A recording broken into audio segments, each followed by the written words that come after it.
Hi there, everyone. My name is Kirivaka, and I'm your host and your voice with a voice here to entertain you and may or may not have no idea what the heck I'm doing. So, hi there!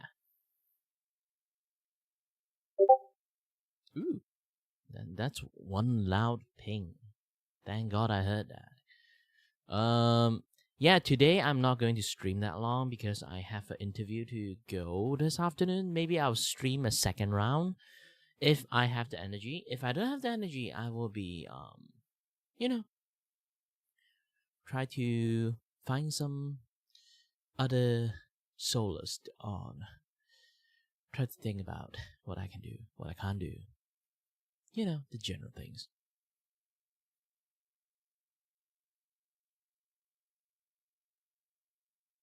Okay, let's watch Eubot Thon.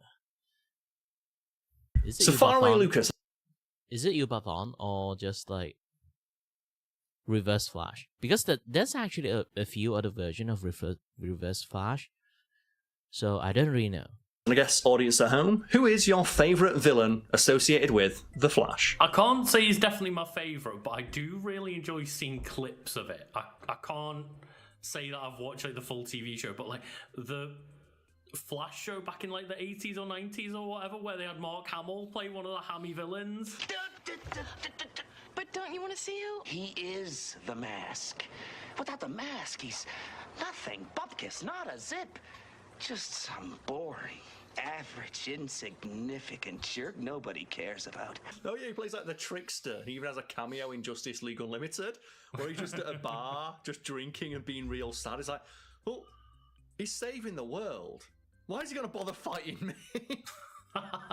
And like the Flash just goes and has a drink with him and says, okay, after you're done with your drink, will you go back to the hospital? And it's like, okay, Flash, you got me again. Come on, we better get over there. What about your enemy? Oh, right. Dude, as soon as you finish your drink, turn yourself in. Got me again, Flash. Oh, but we're not talking about one of his, like, his funny, campy villains. We're talking about the one who went out of their way to ruin his life. Reverse Flash.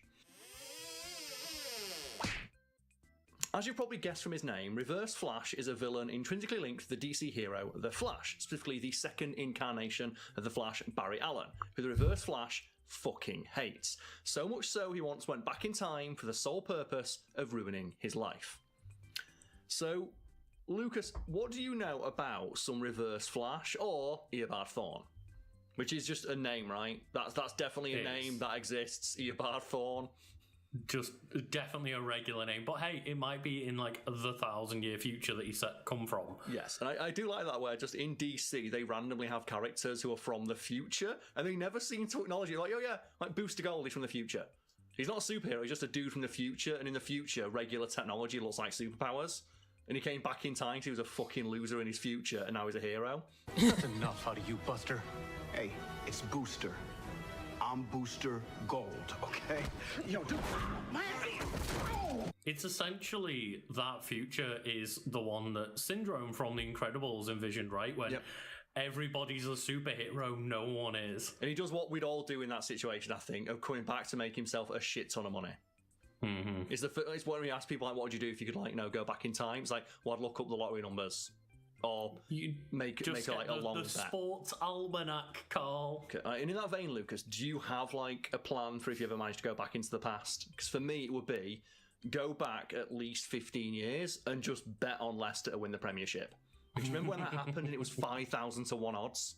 From underdog to top dog, their journey from 5,000 to 1 odds to Premier League champions has been watched by many. That's the weird thing, isn't it? At some point, a lot of these teams are going to win the Premier League just like one season, but to go back at the lowest point in Leicester's career, whenever that would be, and just be like, I bet this year they're going to win the Premier League. Yeah, and for context, 5,000 to 1 odds was some of the longest odds any bookie in the UK had ever given. And people made millions off of that. And my favourite part of like the Leicester story is they lost their first match. And one guy apparently put a 50p accumulator on, which would have paid out $2,500. And when they lost their first match, he cashed out for 25 pence. At that point, do you really need the 25 pence? You want to see what happens, right? And he lost out on $2,500. Oh, God. That's so rough. So bringing back to Eobard Thorn, he's a character defined by his hatred of Barry Allen. It's me you want, Thorn. You don't have to kill thousands of innocents to bring me down. No, I don't. But I choose to.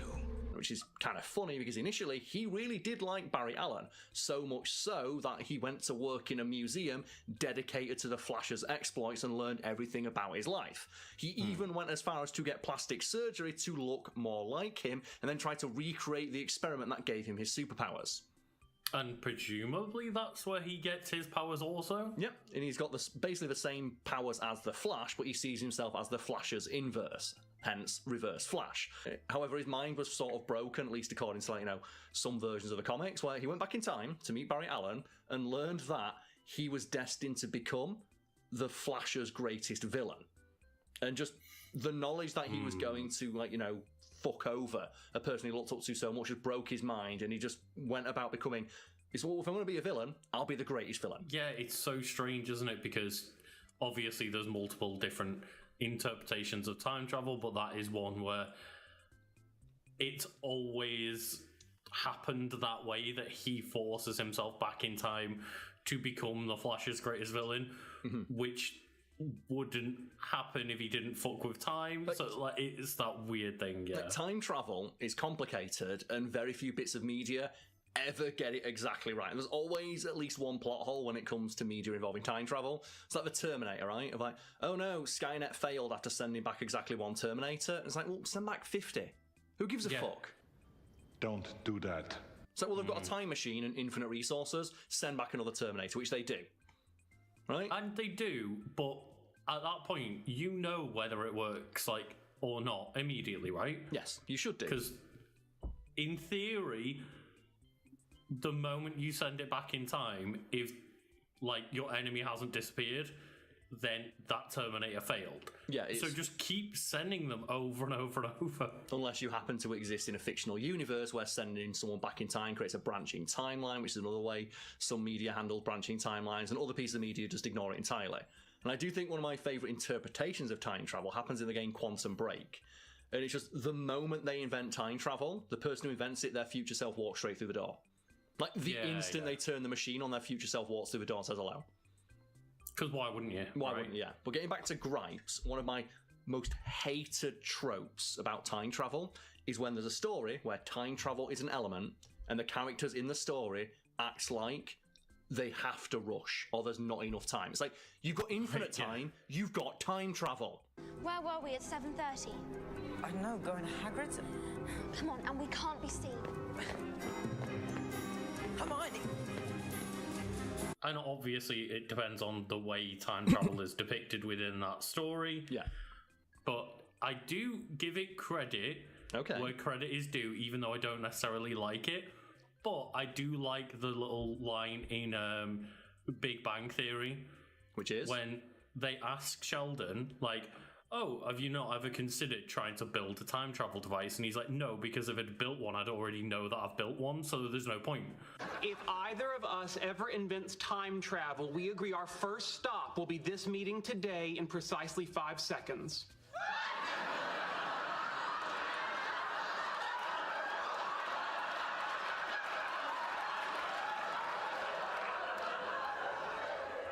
Well, that's disappointing. It's pretty good logic, right? It's a Jimmy Carr joke about it. Where he's like, oh, what would you do, Jimmy, if you had a time machine? What would you say to your younger self? It's like, well, I'd go back and say, don't worry, because eventually you invent a time machine. Right? But I hate when the person has access to time travel and acts like, oh no, we need to do everything perfectly. It's like, no, you don't, because if you fuck up, go back and try again. You have time travel. Yeah, exactly. If one Terminator fails, you can just send more. Yeah, unless obviously you exist in a universe with branching timelines, which is a whole other kettle of fish. So let's move back to Reverse Flash now. So, initially he was going to be Professor Zoom, because that's the other thing as well. He starts off with Professor Zoom, but that name was lame as fuck, so then becomes Reverse Flash. Yeah. But basically, from the moment he learns that he's going to be the Flash's nemesis, he sets about becoming the Flash's greatest nemesis and uses his not insignificant amount of power to basically dedicate his entire life to fucking over Barry Allen in every way he can. Which is fantastic, right? And Lucas, how aware are you of just how petty Reverse Flash is? So not really. I am way more like knowledgeable in terms of like kind of Marvel side of things, and the only real interaction I remember with Reverse Flash is unfortunately not the best stuff, which is obviously like the CW show. Now who's the villain, Flash? Now who's the villain? Well, the CW show is fine, and I think if they'd have kept the tone, I think if they'd have kept the tone specifically established in the musical episodes, I would have watched that show every day. Do you happen to know anything original? As a matter of fact, I've been working on something all day. Wow, things really are easier in musicals. I'd be binge watching that shit right now. Because the best thing the Flash did is when they realised, wait, Grant Gustin is a really good singer. He was literally on Glee. I'm glad you came. Also, that last Melissa Benoist from Supergirl was also on Glee. Hey, I was just about to come find you. Hold on your pants. And the best episode of The Flash is the crossover with Supergirl, where it's just like a 2-episode long musical. And I wish the show had been that the entire time, because it's so fucking funny. That's the thing is, I appreciate those episodes, and some of the earlier seasons of The Flash are like decent to good. I did enjoy it at the time, but the moment any of those shows got past like the first few years, that entire CW universe started just falling apart.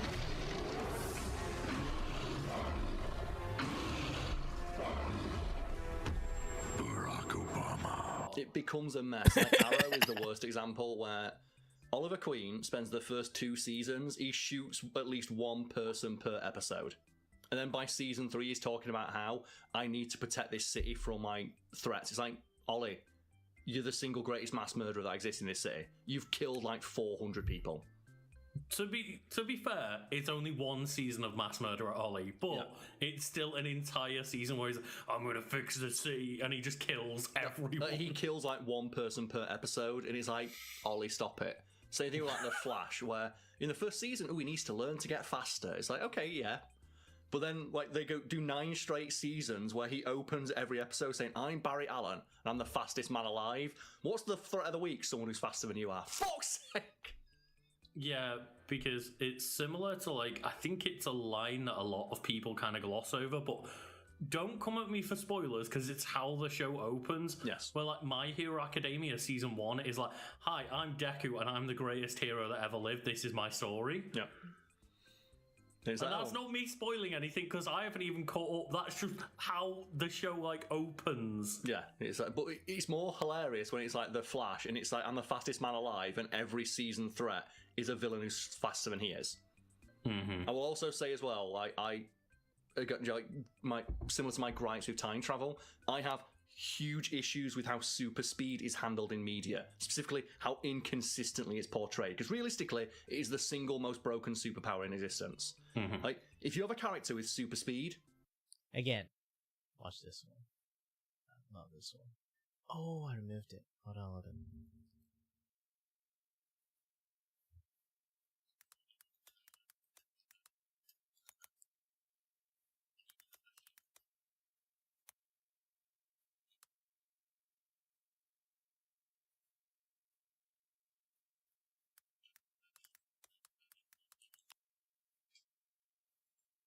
Meanwhile, in the Hall of Justice, why is it Selena? Are you kidding me? Write me out? But you can't. Seriously, guys, think about it. I mean, the amount of problems I could solve if I just had super speed for one day. Oh, trust me, buddy. You don't want to go down that route. What are you talking about? Just believe me, Bruce. It's not all it's cracked up to be. The hell are you talking about? It's super speed. You do stuff quick. What's the drawback? Super speed sucks. Thank you, we're finally talking about it. All right, elaborate. Well, when you're moving with super speed, your brain has to process things just as quickly. All right. So while we're moving very quickly, it seems like everything else around us is moving in slow motion. All right. You're still not seeing the inherent problem here. Not really. All right, well, tell me if you've heard this before. Oh, no, Superman, this hydrogen bomb's about to explode. Quick, read this 500-page manual in a tenth of a second to learn how to disarm it. That is an amazing strength. Oh, I'm sure from your end it looks that way. I mean, from your perspective, it just looks like open the book and go, all right, cut the blue wire, case closed. But for me, everything is moving in regular motion. So when I do that, I am sitting down and reading it page by page, word for word. I mean, that's still amazing. Can you imagine how insane it would be if there was like a live bomb right in front of you and you had to somehow focus on reading the entirety of Huckleberry Finn? All right. And it would be one thing if I decided to read the book, but no, I have to actually learn how to fucking disarm a bomb. I have to learn how to perform surgery. You guys couldn't just give me a book and ask me how to bake a fucking cake or something? You have to, it always has to be like biomechanics or fucking physics. All right, but that's kind of situational to begin with. What about just moving? What about just running? Yeah, I can speak to that. When you're going super fast, it looks really quick from the outside, but on the inside, you're just walking. You're just moving normal pace. And, like, if I just need to traverse, like, the city, that takes a while, but it's doable. But, like, you guys have me running fucking to, like, Antarctica. Like, imagine walking to Antarctica on foot. Seconds become hours. Hours become days. So true. Oh, my God, wait a second. So when you do that, like, run around the world, wind up punch, you're just walking... Walking the whole way through, circling the Earth for what feels like years. Oh, my God. I lost my sense of self. He's trying to get the whole picture here. Well, what I didn't understand was that I thought your brain processed everything at the same speed, meaning that when you would run super fast, you would see it super fast. No, that's stupid. How would that even work? Well, stick like, how would you even control that? Like, how would you flip it on and off? I don't know. I just thought that's how it worked. Because if that were the case, that would mean that unless we're moving super fast all the time, the whole world around us would be moving in slow motion. That's, it's a fucking horrifying thought. Well, I guess you're right. Thank you. I never really thought about it, but these powers can be a real curse. I guess me not having any powers isn't such a bad thing after all. No, you still suck. Right, Flash?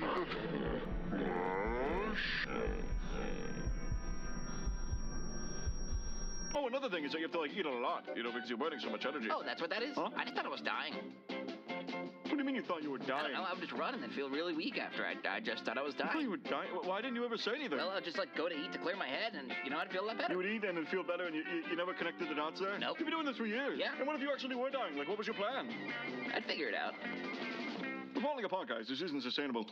Hey guys, thanks for watching. This video is sponsored by GamerSupps, and the flavor of the week is Soda Press Despair. It's the pear.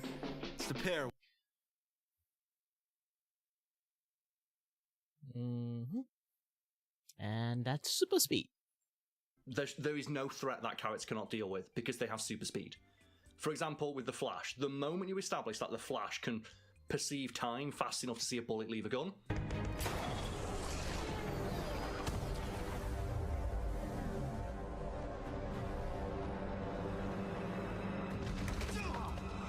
from that point onwards, anything moving slower than a bullet from a gun is not a threat. Because the Flash can see the bullet and react to it, and it's no problem. I haven't watched it all, as I say, but quite a spoilery moment, I will say, for one of the later seasons of The Flash when a character dies. So if you are really, at this point, if you still care, this is just a little bit of warning for you. But in like season 6 or 7 or whatever it is, they show that Barry Allen has trained to throw his lightning and catch it. Yep. And then they kill off Iris by getting her to like stand in front of a lightning bolt that he's just thrown. Even though they've already shown in that show he's fast enough to perceive and catch that lightning. Yep. It's like super speed it's the most broken shit ever. It's like, for example, in the comics, Flash does something called the infinite mass punch because someone somewhere remembered the first lesson of physics of force equals mass times acceleration. Mm-hmm. It's like, wait, how fast can the Flash run? Well, infinite speed. Okay, so technically you can punch with infinite mass. Why has he never done this before?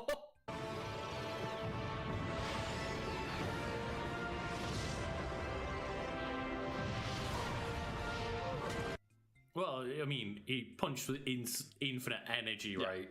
But yes, it's like, at what point do you like put that into any kind of limiter or effect or anything? You can't, because the way that they set it up in DC is that Barry Allen literally just has like infinite speed because of the Speed Force. Yeah, and the Speed Force is like the bullshit excuse they use for him running faster than the speed of light. And it's like the moment you introduce that concept, nothing in his world should ever be a threat. I think I talked in a previous episode, like there's one version of DC where they talk about how the Flash just entered the Speed Force and just micromanages the fuck out of his hometown. Mm-hmm. And they just say, we don't even know what the Flash is anymore, they just know it's this red blur that solves every problem, because he's everywhere at once. He just exists in the entire city at all times. Yeah, but then you'll have like comic books or TV shows where he just gets like, backhanded by a regular villain.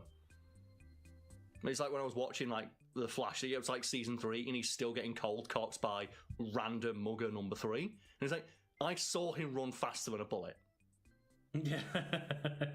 I saw him do that. There's no way random mugger number 3 is cold cocking Barry Allen. I don't care.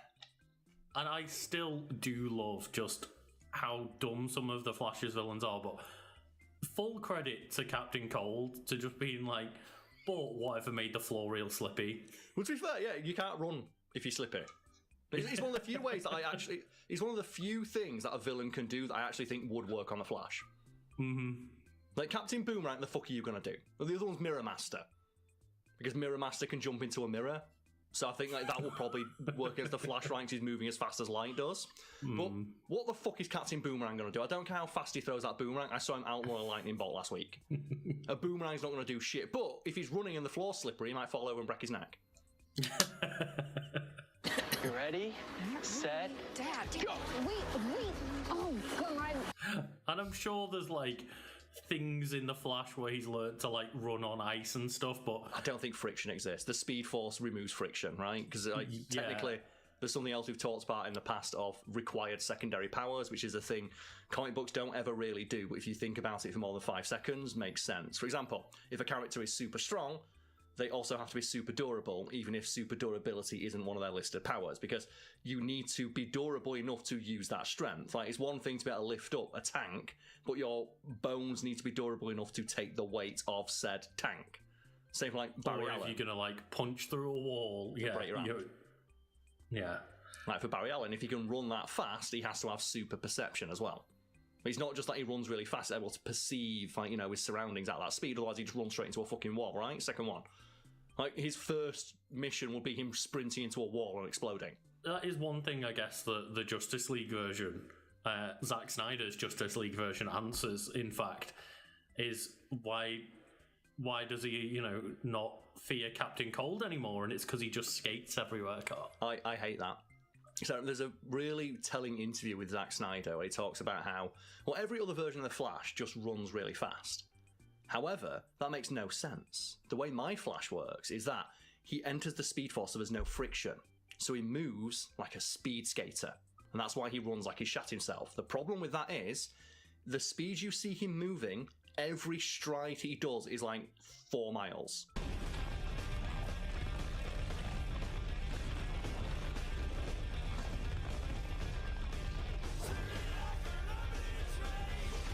Every step is like 4 city blocks, at which point he would not be able to move or react to anything in his way, because every step is like, do you know, like when you're going for a run and something gets in your way and you go like, ugh!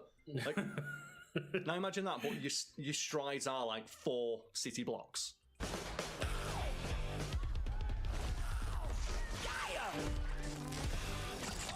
And that's why I know Zack Snyder's a hack, because he just wanted to be different than literally every other way super speed has ever been demonstrated in media. Because it makes more sense if the person is running like a normal person would, they're just running really, really fucking fast. They still take just as many steps as you do. Mm-hmm.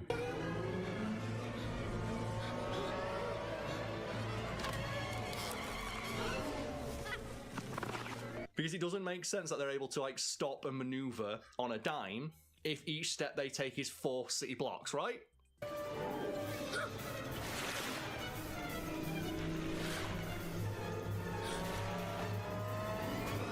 And I think that's why near everyone, when you ask like what version of super speed do you prefer, like obviously not the weirdo Zack Snyder fans, because they're just going to answer that version. but most sane people will answer that they would prefer the version in X-Men. Yep, where you see Quicksilver. Where they show Quicksilver, like, the world slow down around Quicksilver.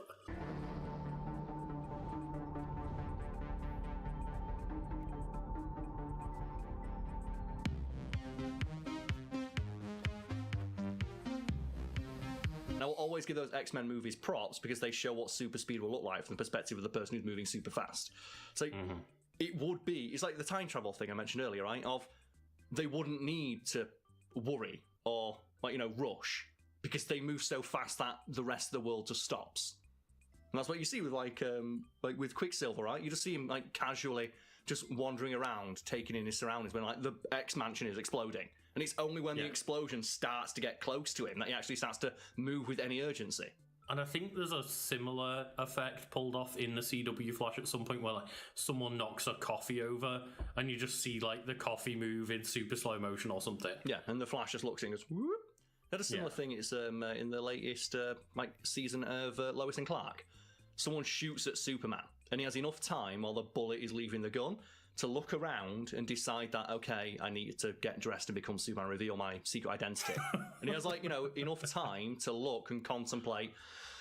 Okay, and he takes one last look at Lois, and then, you know, he goes and puts his costume on. Or similar like Metro Man in Mega Man, right? Where he goes and has an entire midlife crisis mid-conversation. Ever since I can remember, I've always had to be what the city wanted me to be. But what about what I wanted to do? But he's like, no, Zack Snyder saw all of that. I went, no, I can do it better. My Flash runs like he shat himself. Oh, God. But bringing it back to Professor Zoom, a.k.a. Reverse Flash, a.k.a. Eobard Thawne, and speaking of shitting yourself, he's probably not above making it look like Barry Allen shit himself. So you're not familiar at all with any of the stuff that he's done?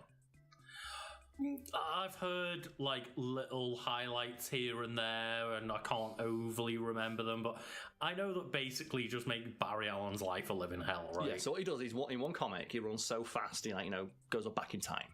And he becomes a sort of time ghost that haunts Barry Allen's childhood. And he basically just sticks around Barry Allen for his entire childhood and adolescent life. And all he does is just make sure that he always has a bad day. You go, like, you know, he never like does anything like too noticeable. Admittedly, yeah, he does like burn his house down, and then he gets his mum killed, and then he opens the door so his dog runs outside and gets hit by a car, and then also, yeah, he did kill a kid who was Barry Allen's best childhood friend and removed him from the timeline so that Barry Allen will grow up with no friends. But that's like basic supervillain shit, right? Super basic, yeah. Yeah, sure. you know, he's way pettier than killing his mum, deleting his friend from existence so he's lonely, and burning his house down and killing his dog. Because he also was like would hide under Barry Allen's bed at night. So Barry Allen would have crippling like anxiety thinking there's a monster under his bed, and every time his dad comes in to see if there's a monster, he'd just run away really fast.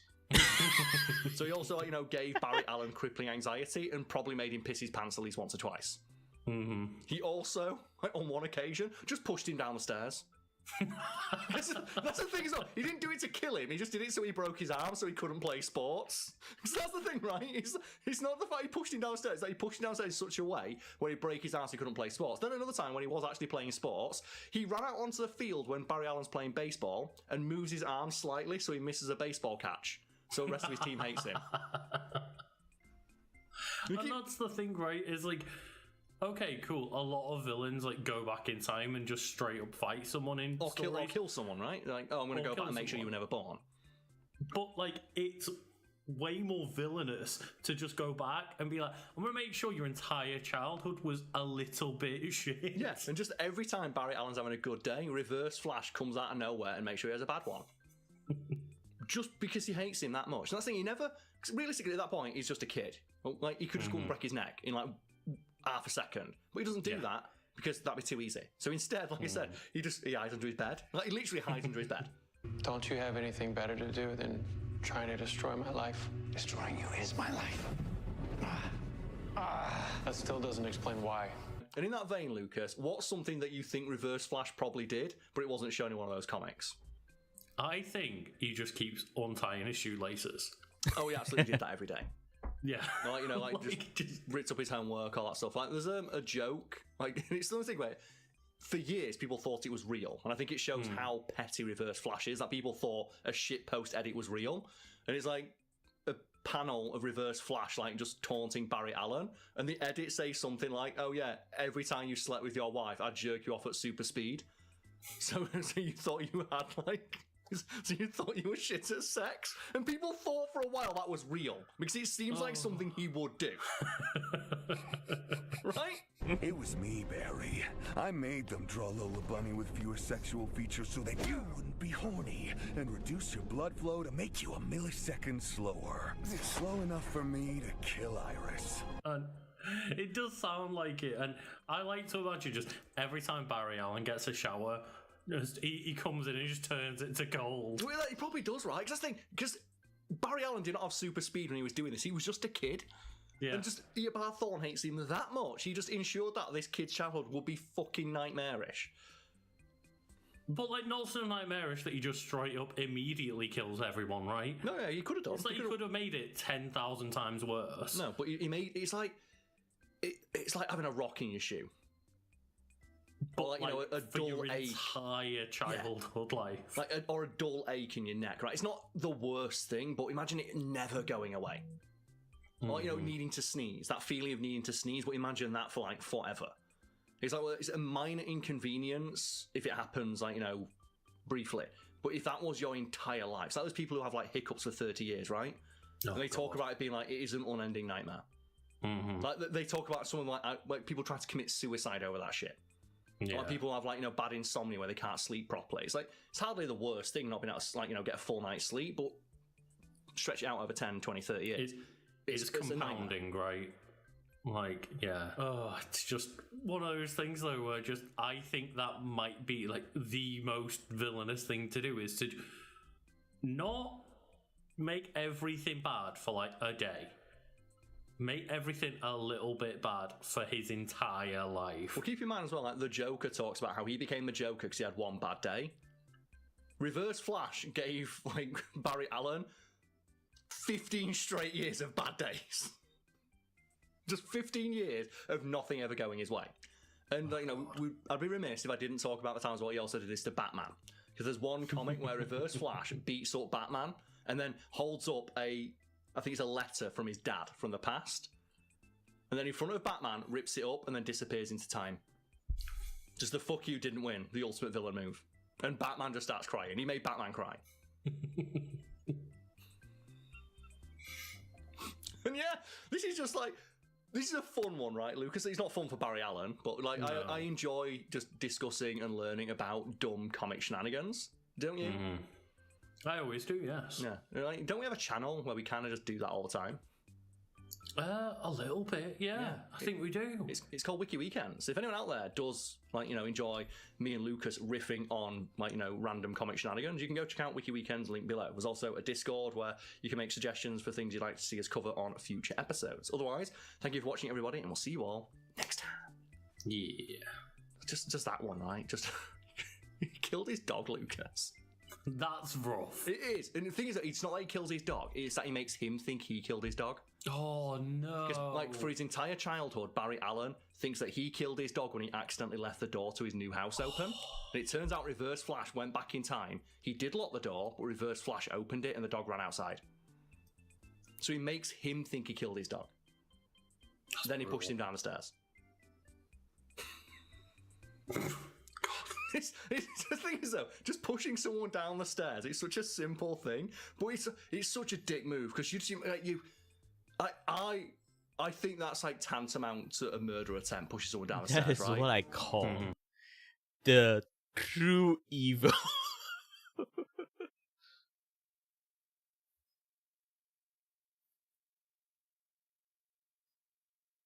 Yeah, seriously, this is like, if you didn't call this true evil, like, what do you call it? This level of pettiness, like children pettiness. You literally travel back in time just to, like, terrorize a person.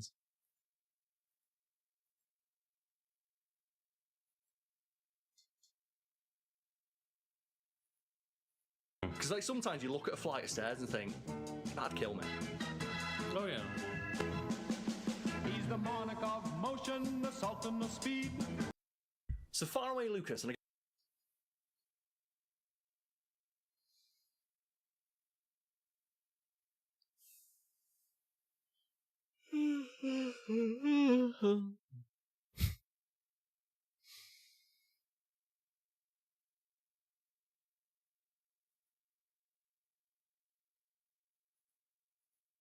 So far away, Lucas, and lovely audience at home, I'd like to ask the same question. What is your favourite piece of movie tie-in merchandise? Oh, well, not long ago on our sister channel, Wiki Weekends, we mentioned the, Batman Returns McDonald's frosted glasses, and man, like many people, I would like a piece of that pie. The fact that there are millennials who have those in, cupboards like their parents find china is great, right? And I'm annoyed that I don't have one. If someone out there has one and they want to sell it, let me know, I'll buy it from you, because I fucking want one of those things. We're not talking about that today, we're talking about crappy Star Wars merchandise. God damn it. And hold on a little bit. I need to go to the toilet. Be right back.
Hello, I'm back.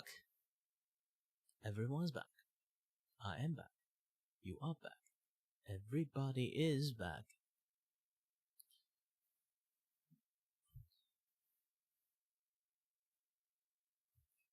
I ghosted. You ghosted. Everybody sleeping time. It's long been known that Star Wars exists as a vehicle, in some cases, literally so, to sell toys and theme park tickets to children and adults who act like children. This Zeller store was only one of 6 in the country to open for the special Midnight Star Wars promotion. The movie doesn't open until later this month. May the toys be with you. A fact no better proven than by the time they changed the look of Kylo Ren's personal TIE fighter so that it matched a toy. Look, Carl, if you want to just come out and call me out, you're allowed to do it. What would I do? But the fact you wrote an entire just article seemingly calling me out for just being a Disney adult. I'm not calling out for being a Disney adult. I'm specifically calling out the idea of grown adult men who throw shit fits over Star Wars.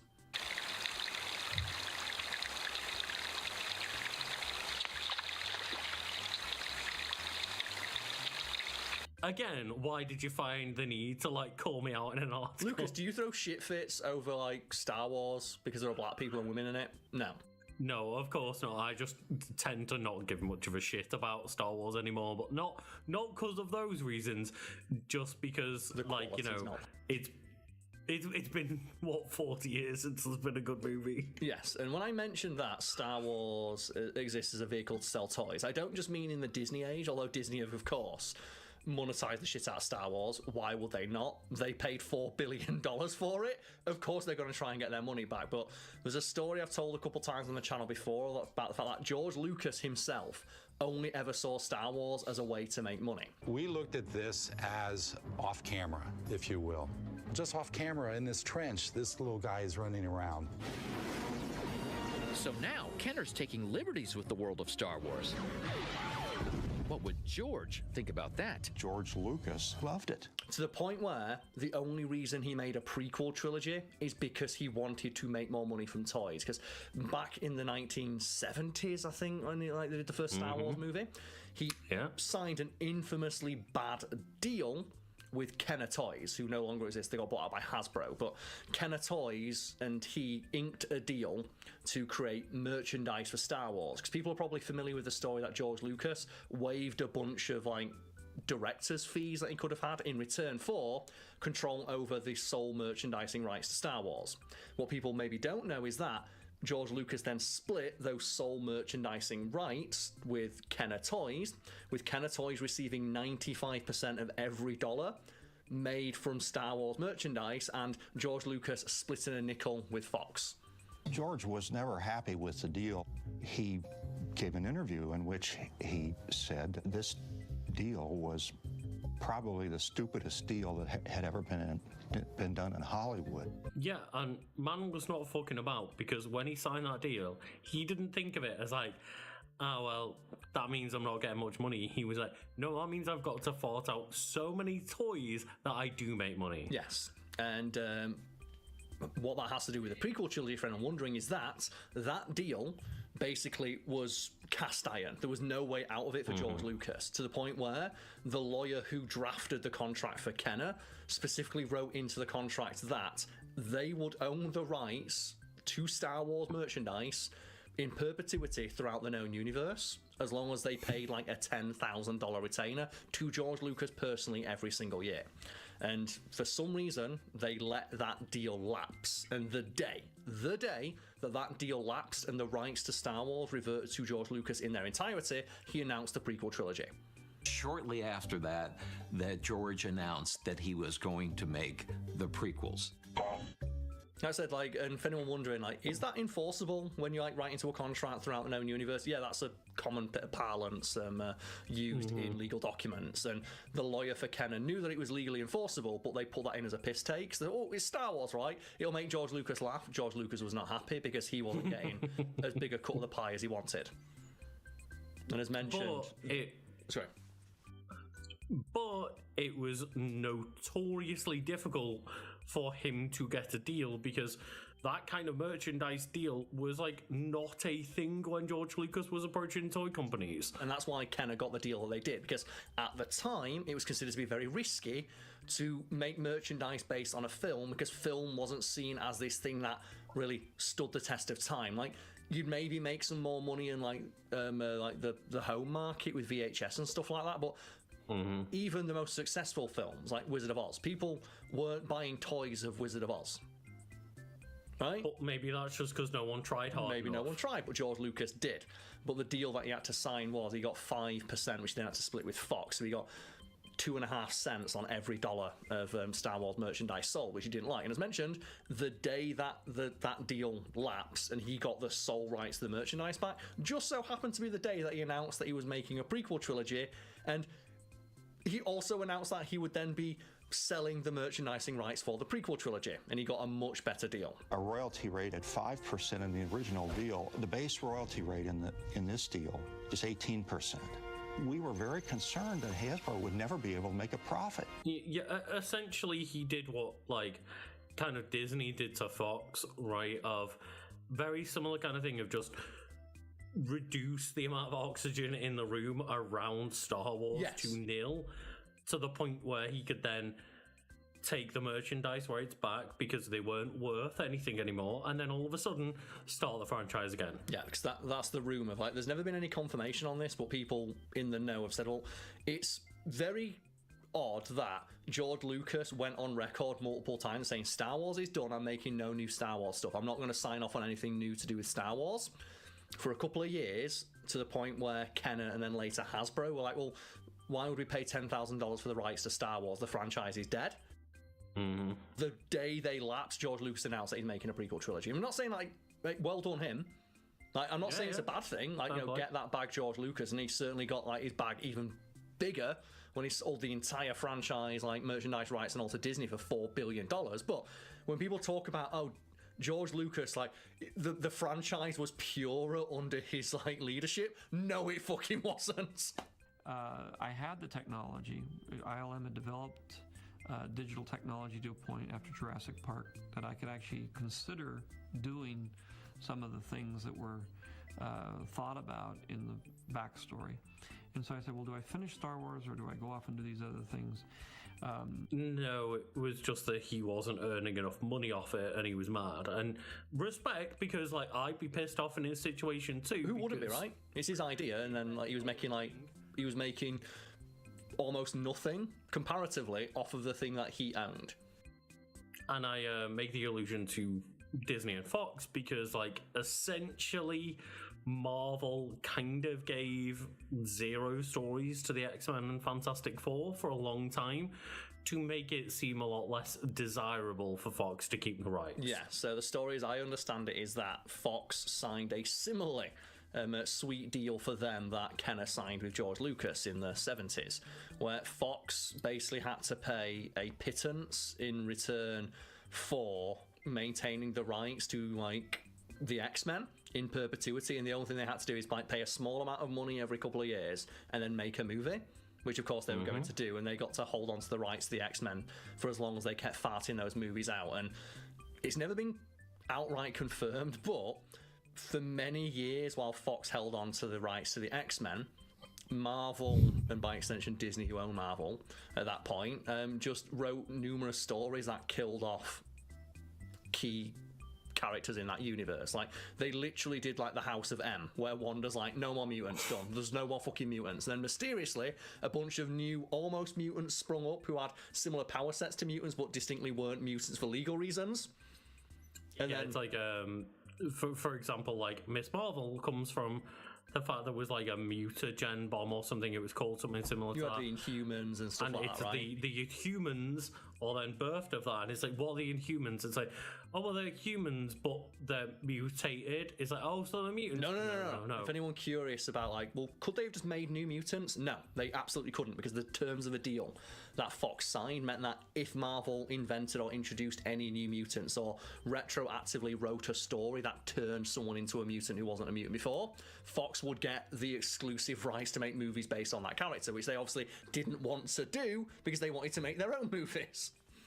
Yeah, and then there's some murky waters where, for example, like Scarlet Witch and Quicksilver fell under the Avengers brand, but also fell under the Mutants brand, and that's why we saw those characters kind of like both Quicksilvers existing in different Fox and Disney universes at the same time. Is like they kind of both own those characters, and it's a bit weird. And then you had like Ego the Living Planet, who was technically still owned by Fox because Fox had the rights to the Fantastic Four.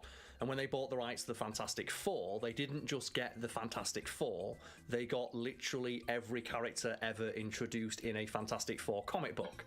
So they essentially, by buying the rights to the Fantastic Four comics, they got all of Cosmic Marvel. So the way that Disney were able to get Ego the Living Planet into Guardians of the Galaxy 2 is they basically swapped Ego for Negasonic Teenage Warhead because they wanted to use the character for the Deadpool movie. And they didn't want to use the character, they wanted to use the name. Because the Negasonic Teenage Warhead in the comics looks nothing like the character in the film. Yeah, they're completely almost separate identities apart from the name. And you are... Negasonic Teenage Warhead. Negasonic Teenage... What the shit? That's the coolest name ever! Yes, and because Fox wanted to use that name, which Marvel still owned, Marvel had some wiggle room to argue for Ego the Living Planet. And like, which again, they kind of only used in name because Ego the Living Planet is not much like Ego the Living Planet in the comic books, and it is weird. They had to either pay Fox or strike a deal where they got to use the character for free, and that's again, no wonder they fucking just bought Fox, right? Rather than deal with that shit. Same like again, George Lucas, right? No wonder he just killed Star Wars until he got the rights back, and then just started fresh. Yeah, that's the thing, is like the most important part there is killing it first so you can do it for cheap. Well, it's like I think when Marvel were trying to just strong out Fox and give us back the fucking X-Men, they went as far as to kill Wolverine and release multiple statements like he's absolutely definitely 100% dead forever, he's never coming back. Guess what happened when Marvel got the rights to the X-Men back? Wolverine came back to life with super heated claws and all that shit. And it's to the point where there is a plot point in the X-Men comics now where on Krakoa they've basically created a mutant revival program to bring back all the mutants that they killed. Yeah, because as you say, they went as far as just saying mutants don't exist anymore. Yep. Scarlet Witch killed them all, and or depowered them all, and now they've had to course correct, and they've introduced a new plot point that allows them to bring back any mutant they want that they killed before their time. But that's a story for another day, and maybe one we'll cover on Wiki Weekends, Lucas, the second channel that we run.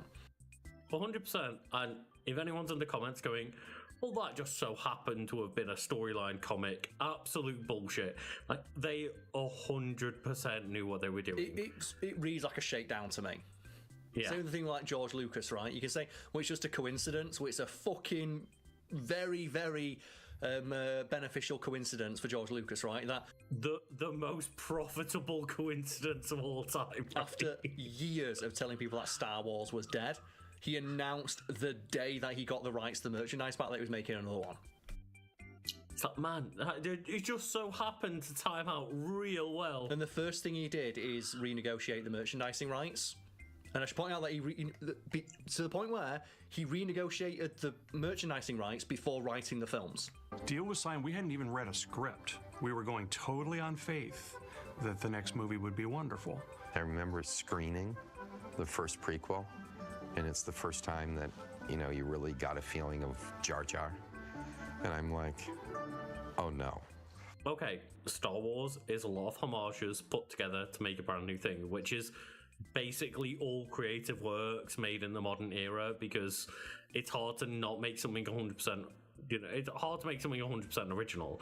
And I'd absolutely be so pissed off if I was George Lucas sitting there with the most successful franchise of all time at the time, earning no money off it. It's like every time he farted out like a glub shito, he knows that he's not going to make any money off it. He's going to make some, but he's not going to make as much money as he could, and that's why for years he leaned into the special editions. So, like, Joe, even the thing of like him constantly tinkering with like the original films. There's rumors that one of the reasons why he did that is because when he re-released the film, he got more of a cut than he did from the merchandise. So it was in his best interest to never finish Star Wars and constantly tinker with it and keep releasing new and better versions, so he could constantly keep making money that way. He's arguably, decent creative, okay creative. He's a very clever businessman. He's a very clever businessman, at the end of the day. yes. And like the only reason like we've talked about this for as long as we have is to establish that Star Wars has always been this. It's not just Disney who've turned it into a cash cow and only care about its like the ability to earn money from it via merchandise. That's all George Lucas cared about as well, like past a certain point.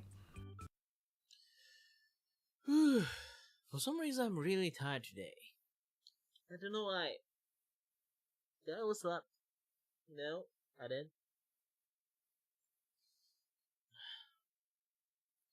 Maybe it's because I didn't drink any tasty ice, so my energy level is like super duper low. And besides, I got stuff to do like later on at 12. I know it's just 8:30 now, so maybe I should get some rest. Because there's like an interview I need to do, so I do need to get myself a little bit prep up. You can see how I prep up my hair. And yeah, not going to draw too much. I'll be kind of like take a little bit of break after I finish my interview. I'll come back and do a part 2, I guess, because I do want to finish this thing as fast as possible. There's like this